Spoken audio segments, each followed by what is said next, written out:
Ramon Novarro woke from an alcohol-soaked coma after a night of idol worship. The dethroned king of the silent screen stayed up late drinking and watching his old movies on a projector he had installed in his living room. With the blinds drawn, Ramon imagined he was at one of his movie premieres. But Ramon sometimes paid a young man to join him in his stargazing benders. He'd usually have sex with the young man, but Ramon's favorite part of the encounter was reliving his Hollywoodland days. If he couldn't recapture his youth, he'd hire someone to look at him with youthful eyes. On this Halloween Eve, Ramon was awoken by the ghosts of pool parties past. He stumbled across the darkened living room, kicking liquor bottles and knocking into furniture. To his surprise, Ramon found his ex-boyfriend, composer Harry Parch, standing at the back door. "Watch me die." Ramon hadn't seen Harry since before he was famous. He had broken things off with Harry when his star began to rise. Ramon wasn't about to let a little thing called love stand in his way of becoming a star. Ramon wondered if he was dreaming. He was. It was morning. The nude boys were long gone, and in their place, coyotes circled Ramon's Laurel Canyon home. This would be Ramon's last day alive. Ramon made a call to Messieurs, the Best, a male escort service on nearby Fountain Avenue. Ramon couldn't bear to spend another night alone.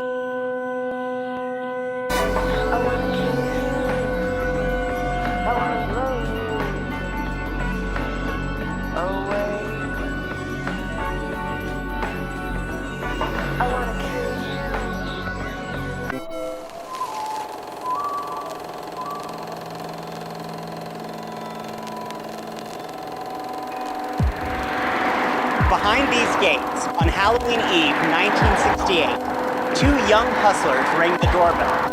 Ramon, now a 69-year-old man, greeted them in a red and blue bathrobe and invited the two strangers inside. By the time brothers Paul and Tom Ferguson showed up on Ramon's doorstep, the movie roles had long since dried up for the actor. His star, as well as his looks, had faded. He had been reduced to the occasional guest spot on TV shows like Bonanza. But Ramon would soon be front-page news again.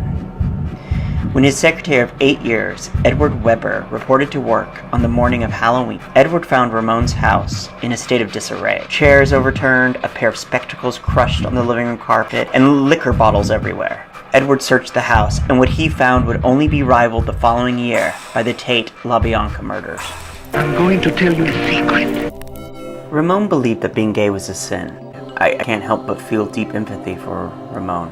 A fervent Catholic for more than 30 years, he struggled to reconcile his sexuality with his deep religious conviction. Throughout his entire career, Ramon went to great pains to conceal his sexuality. This eventually led to the actor's alcoholism, which ruined his career by prematurely aging him. Ramon once said, "We are an illusion, just an image on the screen that can never live up to their expectations in person." That illusion was shattered on October 30th, 1968. Ramon's murder brought his sexuality out into the open and put his private life on trial along with his killers. Ramon was doubly violated by the murder and by the trial that exposed every intimate detail of his hidden sexuality. Unfortunately, Ramon's legacy has been eclipsed by the disturbing events of that Halloween Eve. Paul Ferguson, 22, and Tommy Ferguson, 17, were brothers from Chicago. Paul had been hustling since he was 10 years old. As he once put it, "I would sell myself to the local pervert to get meat, beans, and bread to take home to my family." Paul also appeared in a couple of porno films to make ends meet. Tommy had recently joined his brother in Los Angeles. He confessed to Paul that he too sometimes hustled for money. Paul phoned Victor Nichols, a real estate developer with ties to the hustling world. Victor gave the brothers Ramon's number.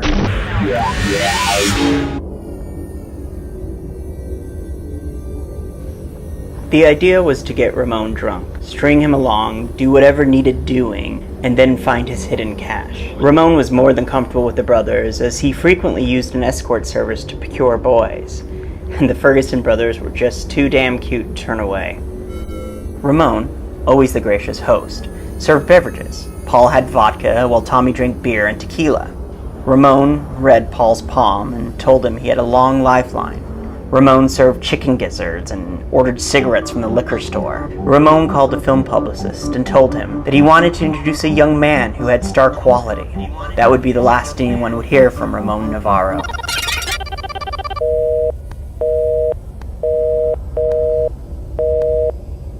It's likely that after that phone call, the former heartthrob engaged in sexual activity with Paul, and then at some point during the evening after the two had dressed, Paul demanded that Ramon hand over the $5,000 he was rumored to keep hidden in his home. Ramon truthfully stated he never kept large sums of money in his residence. Tommy, who had been speaking to a girl in Chicago from Ramon's phone, joined Paul in jostling, shaking, and shoving Ramon. When that didn't net him their hidden treasure, the brothers began pummeling him violently. And to keep Ramon from losing consciousness and extend the torture as long as possible, they dragged the 69-year-old into the bathroom and splashed him with cold water. One of the brothers, while searching the home, found a cane, and he twirled it around and danced with it as Ramon lay beaten and bleeding on the floor. When the Catholic Ramon began praying, "Hail Mary, full of grace," the brothers bound him with an electrical cord and took turns striking him in the head and genitals with a cane. Tom, while carrying the bludgeoned and dying Ramon to bed, scratched the older man's face in anger. The brothers left Ramon to choke to death on his own blood. The coroner later determined that had Ramon been placed on his side or on his stomach rather than on his back, he would have lived. His killers then decided to ransack the house, dumping Ramon's professional stills and photos on the floor and attempting to create a scene of robbery gone wrong. Complicating matters, they also thought it would help to make the crime scene seem as though a vengeful woman had committed it, writing on the bathroom mirror, "Us girls are better than faggots." They left the house with the cash they had netted from their torture and murder. $20 taken from the pocket of Ramon's red and blue silk robe. Because I feel that if God gives you a certain amount of money, you should learn how to handle it. And don't ever trust anybody.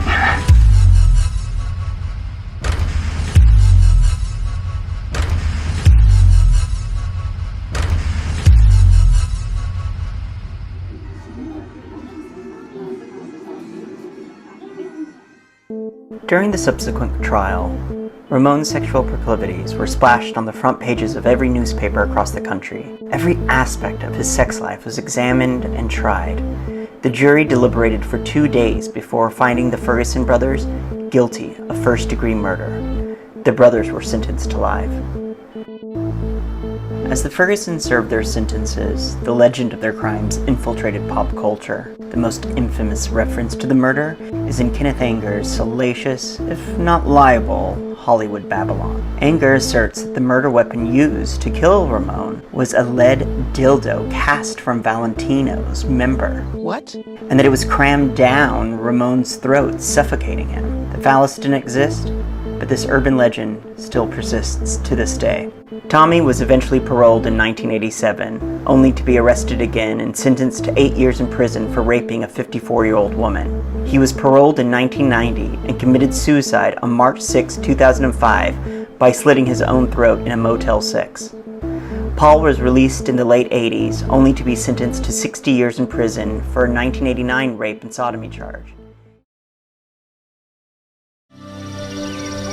What happens when the loving stops? How come you don't return my call? Are you following me? Stop. Where are you going? Well, I'm going home. I'm afraid. I'm afraid it's not going to work. Halloween Eve, 1982, scary monsters and super creeps roamed the streets of West Hollywood, stalking their unsuspecting prey. 22-year-old actress Dominique Dunne is going over lines with her co-star David Packer in This House Behind Me on Rangeley Avenue. Dominique is coming off a career high playing Dana Freeling in the supernatural horror movie Poltergeist. Ads for the movie are all over the airways, with Dominique screaming the second most famous line from the movie. What's happening? Dominique was hopeful. It was a new beginning for the newly single actress. But what happened next is scarier than any horror movie and more terrifying than any supposed curse. On this particular Halloween Eve, a monster was making his way to Dominique's house. A house she once shared with this monster. You see, like so many women, Dominique knew her monster. Let's go behind the sign.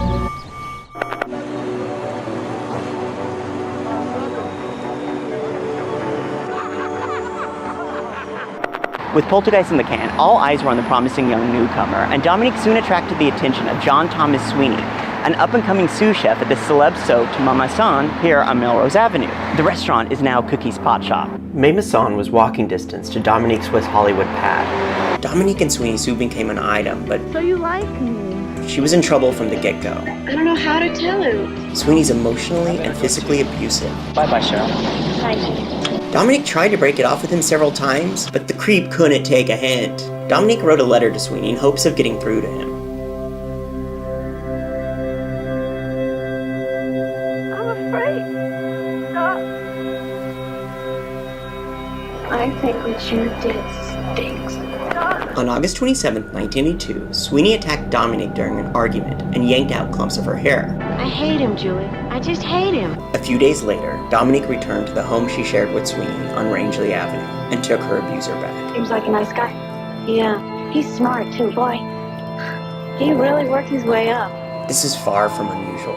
On average, a woman tries to leave her abusive partner 7 times before she succeeds. Don't you understand that? The very next day, Sweeney beats the shit out of Dominique. And 2 days later, Dominique guest starred on the TV police drama Hill Street Blues. Previously on Hill Street Blues. Dominique played a teen who was physically abused by her mother. The show's makeup artist would later reveal that there was very little work done to Dominique's face. The bruises you see in the show are actual bruises. You took the baby, you little crap! She filmed that scene literally 2 days after Sweeney beat her. 2 days. I don't know how she did it. I don't know how she showed up on set to film those scenes. The show would air on the eve of Dominique's funeral. Her parents, Ellen and Dominic, watched from home in silence.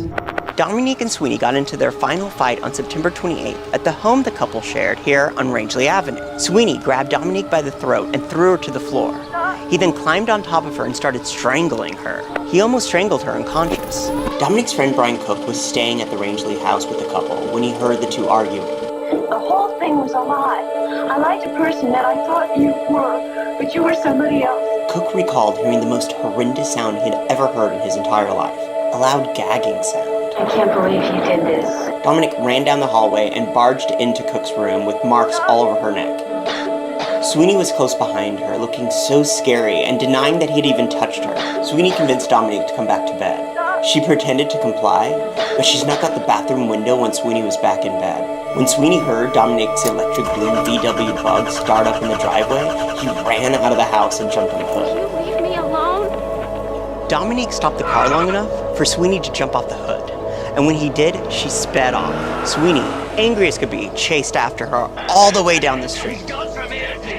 How terrifying that must have been for Dominique. Dominique laid low for a few days, traveling around town when she knew Sweeney would be at work. When she finally got up the nerve, Dominique called Sweeney and ended the relationship for good this time. Dominique was here at her West Hollywood home, going over lines with her V co-star David Packer. She was on the phone with a female friend when Sweeney had the operator break into the call. Oh God, it's Sweeney. Let me get him off the phone. 10 minutes later, Sweeney showed up on her doorstep. Are you following me? Where are you going? Around 8:30 p.m., Sweeney left the restaurant and proceeded on foot to Dominique's. It's only about a 10-minute walk. Sweeney must have passed at least 100 people and a dozen Halloween parties on his way to Dominique's. And in all that time, his anger only grew. Watch out! So 20 minutes after he called her, and 10 minutes after he left the restaurant, scumbag Sweeney arrived at Dominique's. Are you following me? Through the window, he saw her on the couch with Packer. Sweeney saw red instantly.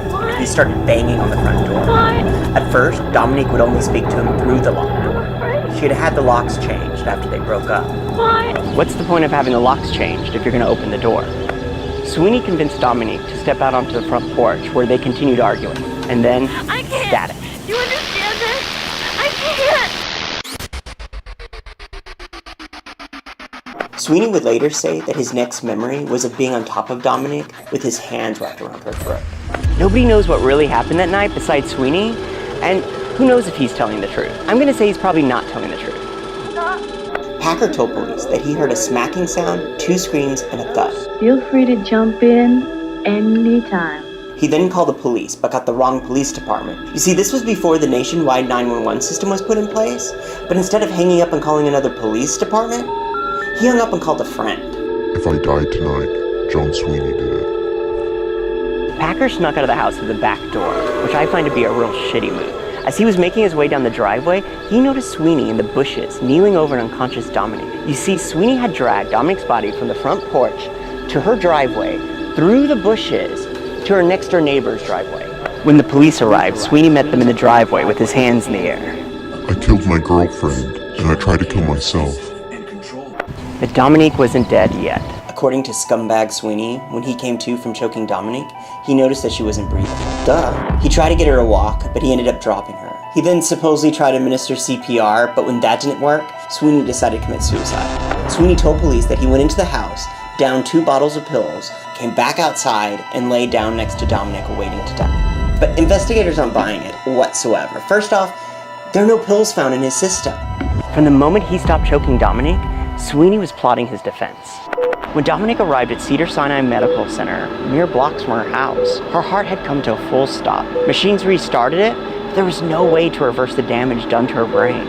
After 5 days, on November 4th, 1982, Dominique's family turned off her life support. Her heart stopped instantly. She would have turned 23 in 19 days. He wants me to forget all this ever happened. I won't, though. Sweeney was charged with murder, and the case went to trial almost a year later. John Thomas Sweeney choked Dominique for over 4 minutes.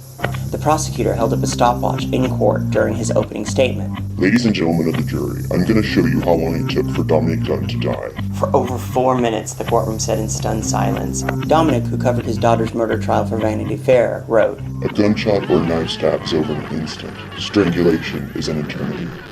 8 days of deliberation. The jury acquitted Sweeney on second-degree murder, but found him guilty on the lesser charge, voluntary manslaughter. The Dunne family was outraged by this verdict, as they should have been. Sweeney was released on parole in September 1986 after serving 3 years and 7 months. 3 years and 7 months for the murder of Dominique Dunne. Station on Sunset and Larrabee, please come here. Okay, calm down a little bit, okay? What's the address where you need us? It's Sunset and Larrabee. It's at the Viper Room. Okay, what's the address, sir? Do you know? What's the address? I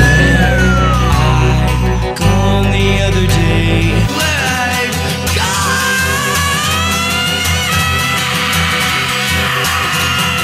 It's like a pressure cooker and never turning the stove off. It cooks and cooks until it explodes. On Halloween 1993, River Phoenix would stumble out of the Viper Room through this side door. He then fell to the ground right over here and went into convulsions. This spot is where he would ultimately die of a drug overdose. He was only 23 years old. That's why I don't hang out and talk to those Hollywood people, because they're there to hurt me. There's no question that River was talented. By the time of his death, he was an Oscar-nominated actor, appearing in soon-to-be classics like Stand By Me, The Mosquito Coast, Indiana Jones, My Own Private Idaho, and Sneakers. But questions still persist over River's death. How long was he inside the Viper Room, overdosing, before someone brought him outside? And once he was outside, why did it take 30 minutes for someone to call an ambulance? I thought I knew the whole story. I had no idea. Let's go behind the sign.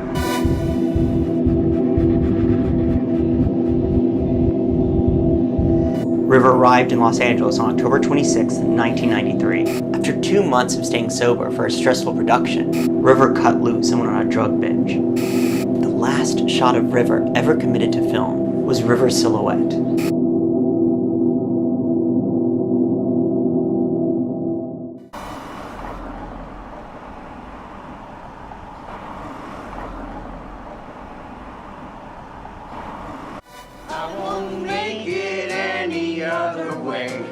River was ready to pass out, but Rain and Joaquin were in town, so the siblings partied in River's room for 3 hours.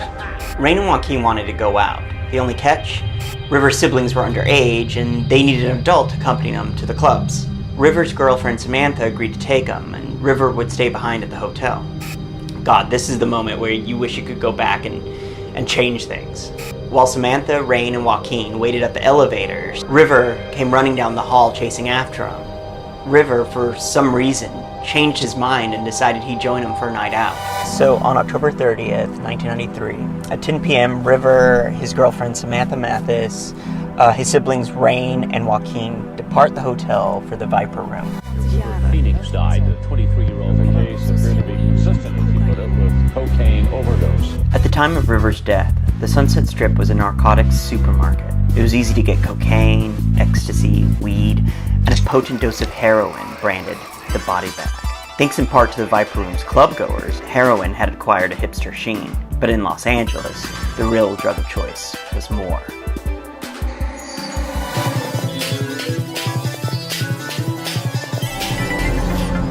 At 12:27, River arrived at the side entrance of the Viper Room off of Larrabee. He had his guitar in his hand, ready to perform with the band Pete. Once inside, he found his friend Flea, who informed him of the bad news. River wasn't going to be able to perform with the band that night. The place was packed, on stage and off. Disappointed, River returned to his table where Samantha, Joaquin, and Rain were waiting for him.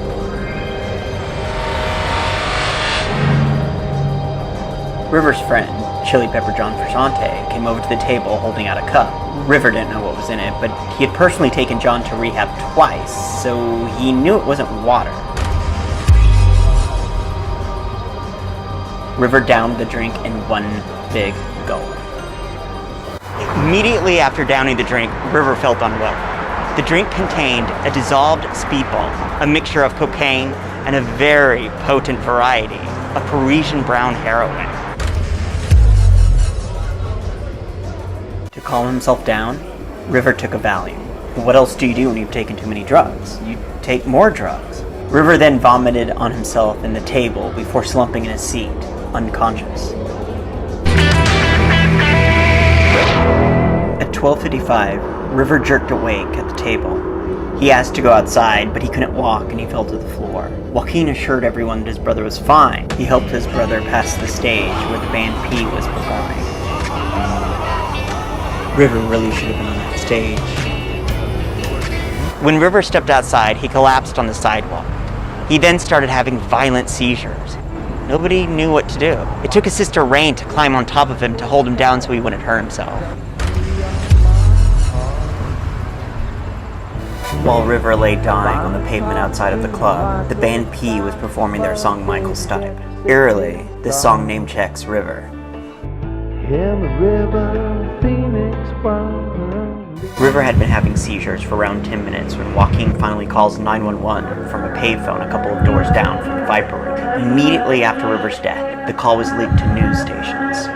It's really hard to listen to. Hey, sir, calm down a little bit, okay? I'm sorry, it's my brother. Please come here. How old is he? He's 23. Calm down, okay? If you can't calm down, give the phone to somebody else. No, there's no one else around. Okay. I'm fine. Who's with him right now? My sister, the people. Okay, can you talk to her from where you are? I tried her. She's trying to give him mouth-to-mouth. Sir, calm down. Tell her not to give him mouth-to-mouth. Don't give him mouth-to-mouth, please. You only give him mouth-to-mouth if he's not breathing. What's he doing? Just seems like he's sleeping right now? Yeah, it just looks like he's sleeping. Okay, that's very normal, okay? Yeah. That's very normal. Sometimes it's a bit impact. Sometimes they do actually go to sleep. 4 paramedics and a fire truck arrived and went to work on River immediately. But at this point, River was already clinically dead. At 1:31 a.m., the ambulance left for Cedars-Sinai, where River would officially be pronounced dead at 1:51 a.m. on the morning of October 31st, 1993, at the age of 23. To say his fans were devastated would be an understatement. Suspicion is pointing in one tragic direction. Bill McGowan has the latest. Mysterious death of River Phoenix, especially the young people who held him up as a real role model. Now, with his death, America's youth has transformed him into an immortal legend. Following River's death, Johnny Depp closed the Viper Room for 10 days. The patch of sidewalk outside the club became a makeshift memorial for River. The nightclub on the Sunset Strip where River Phoenix died, the crowds were not waiting to get in.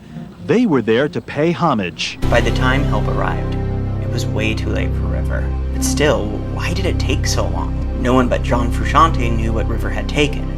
He wasn't talking. Everyone else was young and scared. His siblings were probably afraid to call an ambulance for fear that River nearly ODing would be front page news the next day, ruining his image as well as his career. At that time, that seemed like the worst case scenario. John Frusciante has never owned up to giving River the lethal speedball that killed him, other than threatening to kill himself at the Pink Houdini estate the day after River's death. Oddly enough, the only time John ever spoke publicly about River's death was a few years later on stage at the Viper Room. I don't hear the guitar loud enough, this acoustic guitar here. This was a problem the night River Phoenix died. And then I couldn't play his acoustic guitar because the guy was being an asshole about the arrangements of making a microphone for an acoustic guitar. And I felt like if I would have played his guitar that night, maybe he would have died. Fucking turn up the guitar, please. Give me a break. River, who yearned to inspire the world while he was alive, finally achieved his dream in death. I wanna, when he was 17, my brother wrote this lyric. He said, "Run to the rescue with love and peace will follow." Thank you.